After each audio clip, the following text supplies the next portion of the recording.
Alors il me semble que sur nos deux sujets phares que sont d'une part le compte personnel de formation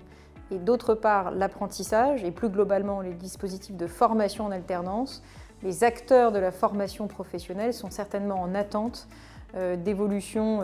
réglementaires et législatives sur chacun de ces deux dispositifs. Alors peut-être sur le CPF, on est encore un peu au milieu du gué, en ce sens que certes c'est devenu un objet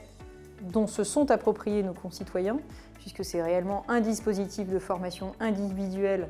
et qui a quand même été largement mobilisé par l'ensemble des travailleurs français, quel que soit d'ailleurs leur statut social, salariés, travailleurs indépendants ou demandeurs d'emploi.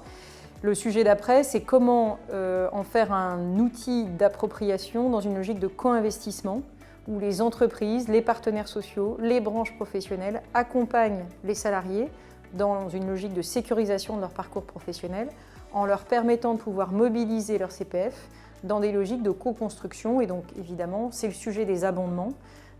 financiers que peuvent apporter les entreprises, les branches professionnelles et sur lesquels aujourd'hui encore on est quand même très très loin de la cible puisqu'il y a aujourd'hui en France moins de 2% d'accords collectifs négociés au niveau des entreprises en matière de formation et notamment sur ces sujets d'abondement CPF. L'autre sujet sur lesquels les acteurs de la formation, ou en tout cas pour beaucoup d'entreprises d'ailleurs, sont très en attente d'une évolution législative, c'est certainement autour des outils de formation en alternance. Je pense notamment aux contrats de professionnalisation et aux contrats d'apprentissage. Le constat global est de se dire que ce sont des outils extraordinaires de maintien dans l'emploi, d'insertion et de réinsertion dans l'emploi.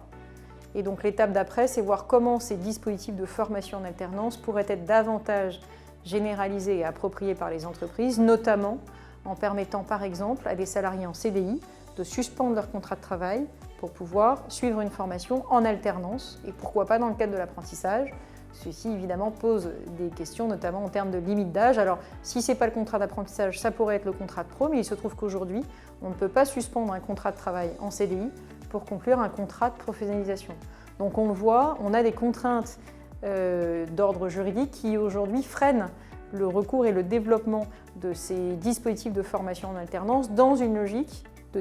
d'employabilité et de sécurisation des parcours professionnels à l'heure où on parle beaucoup de transition professionnelle et où il y a un véritable besoin d'accompagnement des reconversions.